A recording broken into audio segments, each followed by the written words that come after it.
From our 7 Tasmania studios, your nightly news with Kim Miller begins now. Fresh figures show Tasmania's population growth continues to lag the nation, sparking a war of words between the major parties. As the election campaign rolls on, health, housing and environment are among the other key issues the Liberal, Labor and Greens parties push to voters today. Campaigning on the mantra of building a better Tasmania after 11 years in government, new data shows the state's population growth is at the bottom of the ladder. It is a huge problem for our economy. The Australian Bureau of Statistics also found more than 2,400 people left the Apple Isle for the mainland last year.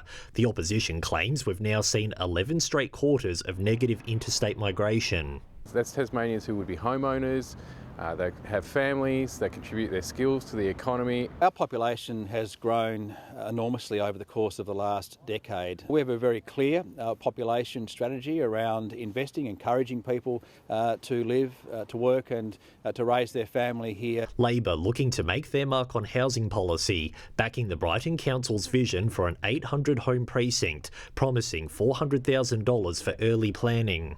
We'll help with the rezoning, we'll help with the development, we'll help coordinate and de-risk the project to bring the private sector in. It gives us another area where we can have some more commercial development. It's a project the Liberals say they already support. The party sticking to health initiatives, promising $2 million to fund a CT scanner for St Helens District Hospital. As a small community, I think it'll make a huge difference. For us as doctors, it'll make a really big change as well because we'll be able to offer people something that they couldn't access easily before. It ensures that people are cared for. They get their diagnostic services right here in the local area. While the Greens are committing to making the Environment Protection Authority fully independent following mass salmon deaths earlier in the year. Functionally, they are under the thumb of the Minister of the Government of the day. It is the government who makes sure that they put the interests of big business first. Anthony Dodd, 7 Tasmania News. Tasmanian Constable Keith Smith will be laid to rest with full honours next week. A funeral for friends, family and police colleagues will be held on Friday in Devport, with the wider community invited to observe a guard of honour and procession afterwards. Constable Smith was killed while on duty at North Motton on Monday. A man has been charged with murder, attempted murder and aggravated assault over the incident.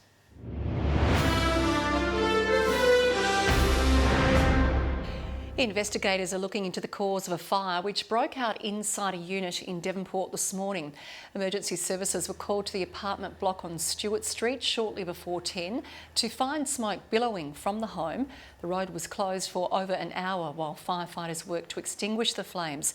It's not yet known what sparked the blaze. Luckily, no one was injured. An East Coast community says their post office is about to become a ghost office, slated for closure in August.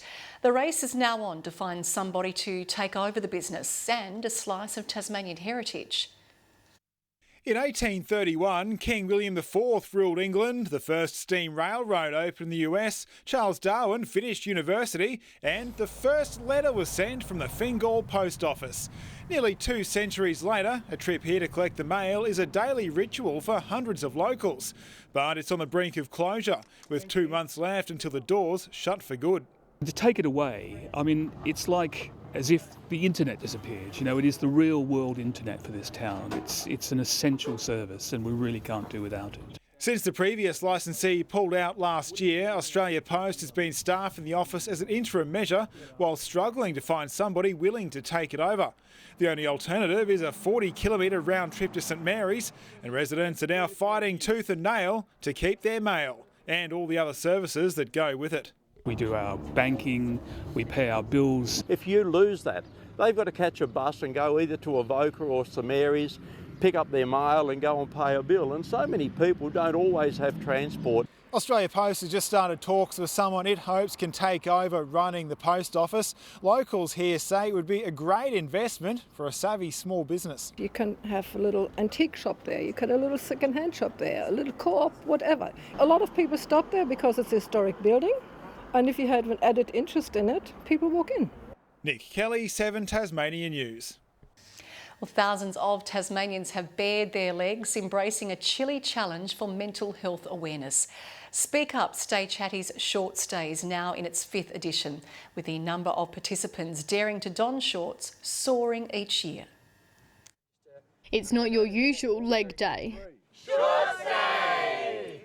Bonaron braving the cold for a uniquely Tasmanian initiative. Speak Up, Stay Chatty's annual short stay aiming to break the ice on conversations around mental health. We've all got mental health and we all have different challenges, and mental health is different for absolutely everyone.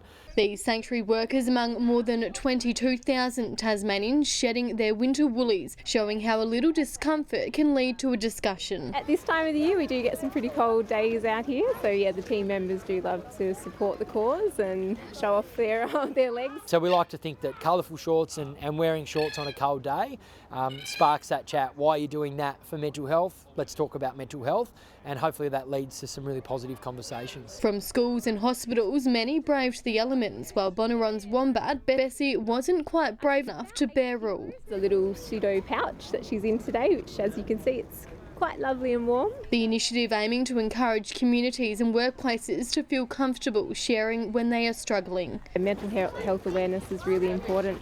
At the sanctuary we deal with a lot of injured and orphan animals, which comes with stress and trauma for the team members. A short but powerful way to change conversations about mental health.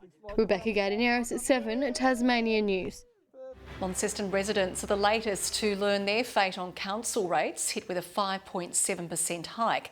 It's a slight reprieve from the 6.7% increase originally on the cards. Mayor Matthew Garwood says the change was made in response to community concerns over cost of living.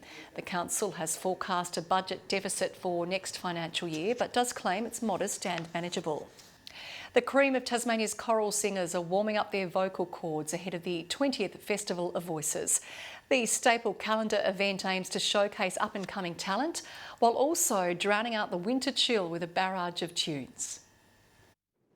Winter may be well underway, but Tasmania's music scene is heating up. This just a hint of this year's popular Festival of Voices.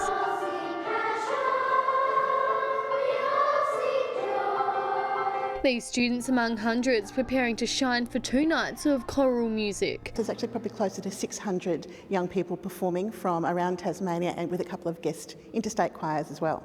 Hours of rehearsals dedicated before they take centre stage. Children have been working on these songs with their teacher since the beginning of the year. Prior to that, there's probably been about 6 months of planning with the guest conductor, choosing songs, getting the orchestration. Belle Reeve students on a high note as excitement builds. How are you feeling, guys?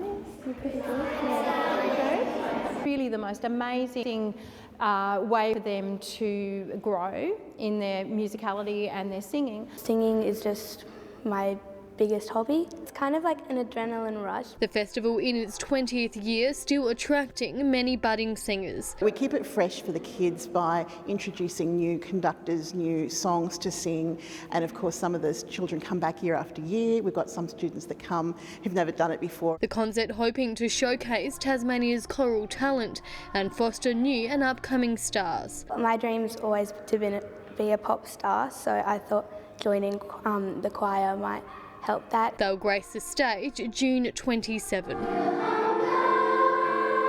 Rebecca Gaidaneris, 7 Tasmania News. Homegrown fashionistas will be able to show off their creativity with more flair than ever before, with the Tasmanian Fashion Festival scoring a funding boost. The event has received $20,000 to employ dedicated staff and make this year's showcase in October its biggest yet. It's very exciting because that is what the event was established for. It's all about creating opportunity here in Tasmania and supporting local businesses. What we think it does is actually showcase the vibrancy of our city, the talent within our city. It's part of a Hobart City Council grants program, which saw 34 recipients get a share in more than $250,000. An army of volunteers has spent the afternoon carefully curating care packs for Tasmanian women diagnosed with gynecological cancers. Organised by local charity She, each pack contains a range of items designed to ease the challenges of treatment. There's moisturisers, there's toothbrushes that are all cancer friendly and things that, that just provide that comfort when the people need it most. They also include handmade till face cloths donated from across Australia. The fresh packs will be sent to Tasmanian hospitals and cancer centres, reaching patients in the state's north for the first time.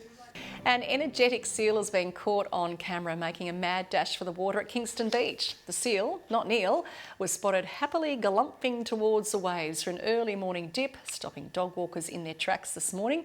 It fell just short of entry on the first attempt, eventually making it in. With the temperature warmer in than out, it's no wonder it was so keen to get there.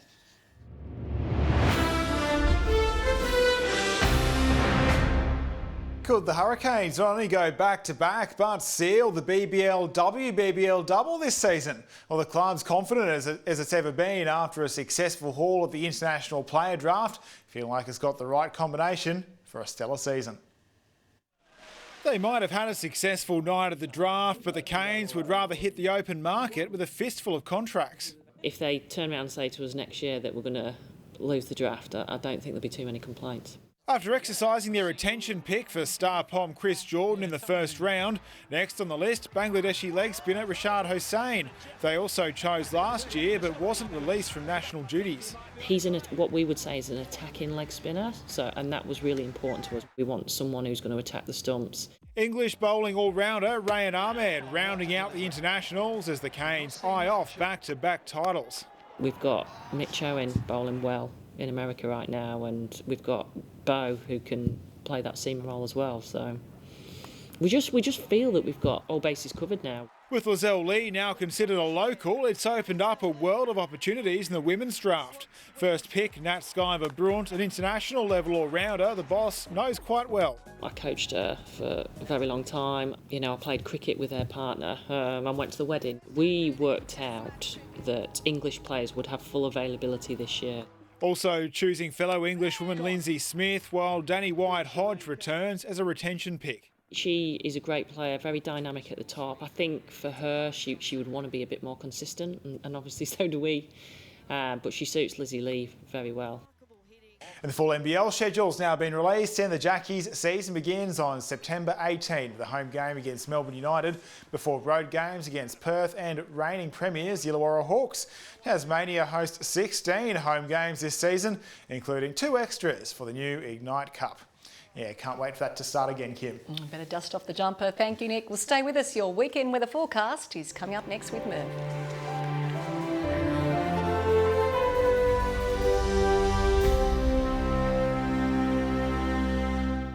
Good evening. Hobart 17 today, Launceston, Devonport and Burnie all 15 degrees. Campania, Denali and Tasman Island our high with 18. Some temperatures up to 6 degrees above average. Good day for shorts. Smithton, Lowhead and Strawn 16. St Helens and the Islands 15. Lyawini 14 today and Bushy Park a top of 13 degrees. A mix of low and high cloud over the state today. Fairly clear over King Island and through Bass Strait. Patchy cloud is there over WA. That's due to a cold front. We have more cloud moving onshore over coastal Queensland. Tomorrow the cold front passes over WA as the large high moves to the east, but still with a heavy presence on the map. Northwesterly winds generally at 10 to 20 knots, but as strong as 30 knots over the southwest of the state. We have a strong wind warning in that region from Tasman Island around to Sandy Cape. Let's see how the weekend shapes up. Hobart, a mostly sunny Saturday, 17 the top, 16 for Medina, partly cloudy but fine for Oatlands, 3 overnight, 14 the high. 15 for Launceston and partly cloudy, 15 also for Devonport, a sunny day for Lyawini and 11 the top. Burnie expecting 15 degrees, bit of cloud but fine, partly cloudy for Strawn, 16 the high and 15 the top for Marrawar. St Helens tomorrow a top of 17 degrees, sunny day for Swansea, 17 as well and 16 for Orford. The fine weather sticks around for the entire weekend, another fine partly cloudy day on Sunday. However, on Monday showers will develop over the northwest with little reaching the east or Hobart. That will change on Tuesday as showers are expected to be more widespread with gusty northwest winds. Showers in Perth, a sunny 19 for Adelaide, 15 the top in Melbourne, sunny and 19 degrees in Sydney, maybe an afternoon shower in Brisbane. Cloudy and 14 in Hobart, 11 right now in Launceston, 12 in Devonport. Been an interesting week, Kim. Yesterday it was long pants, today we've got the shorts on, and tomorrow I guess I'll see you at sunrise at Long Beach Sandy Bay with even less on. Oh, you go first. That is all we have time for tonight. Thanks for joining us this week. For now, it is good night.